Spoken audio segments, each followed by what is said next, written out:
Hi, this is Rick Reagan. Today I'm going to show you how to make your very own bread proofing box.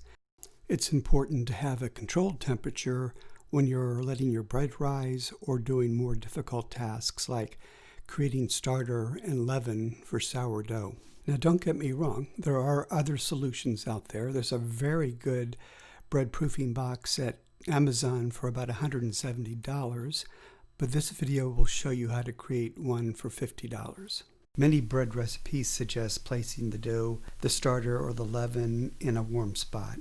Usually they recommend a temperature between 78 and 82 degrees Fahrenheit, 25.5 to 27.8 degrees Celsius.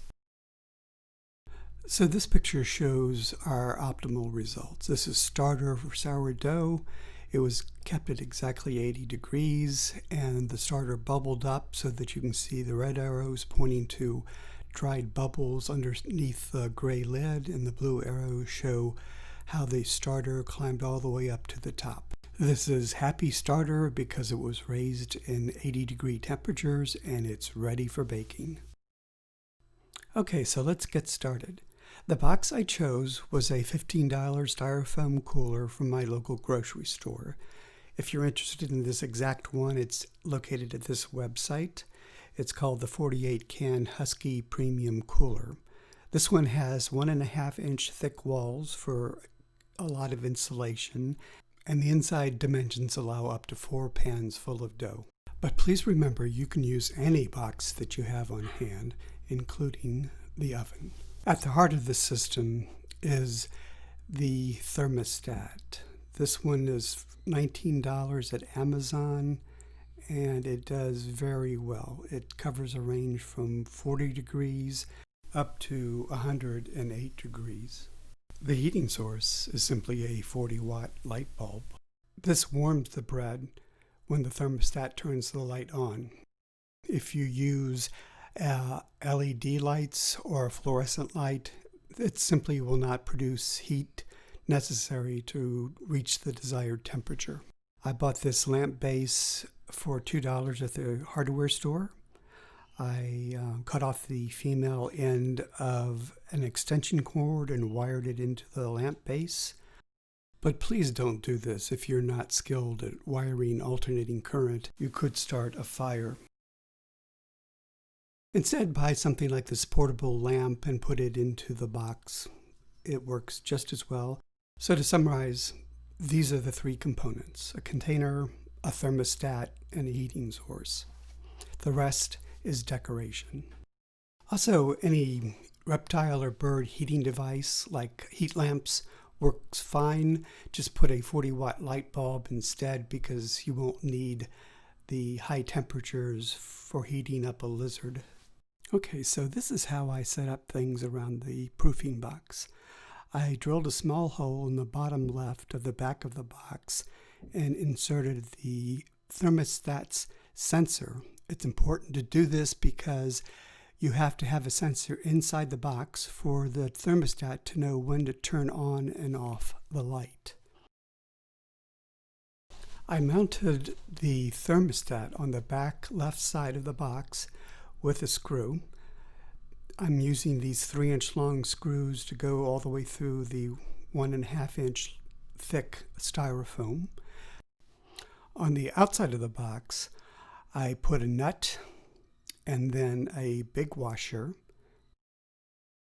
pushed a 3-inch bolt through, and then here on the inside you can see I put another washer followed by a nut and made sure things were tight.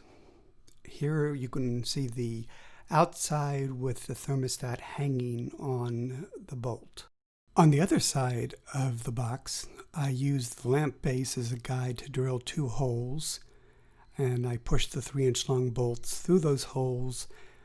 And on the other side, the outside of the back of the box, I used these washers and then another nut to tighten up the bolts so that the lamp would be steady and not rattle around if the box moved.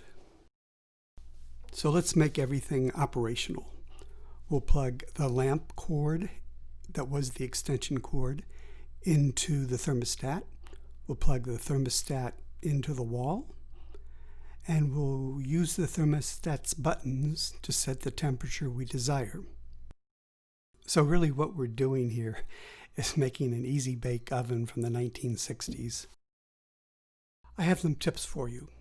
Let's make sure that nothing is touching the light bulb, that the styrofoam container is not touching, that no wires are touching it, and especially the thermostat sensor is far away. Let's make sure that your box is now cycling properly. Everything is plugged in, and the thermostat should register your room temperature. The light will come on. It'll stay on for a few seconds, and then it will turn itself off. And then after a few minutes, it'll turn itself back on again. Typically, my box stays lit for 20 seconds, and it turns itself off for 15 minutes. At the beginning, it might be different until the box gets up to the right temperature. So let's delve a little bit further into validating temperatures. There are these devices that you can buy at hardware stores called non-contact infrared thermometers that measure surface temperature. They're great for checking your oven's temperature to make sure that's correct. They're very good for measuring the temperature inside your box. They're very precise and have a very wide range. My hardware store sells them for $30. Another way of measuring temperature is internally. This probe from Amazon was only $14, and you can use it to measure the inside of your dough just to make sure that it's at 80 degrees.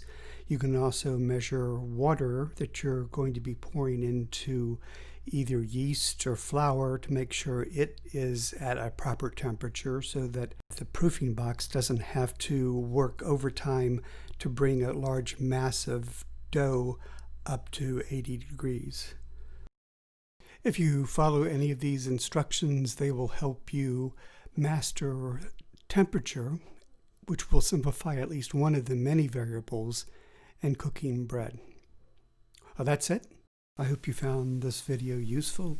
If not, ask questions below and I'll try to answer them.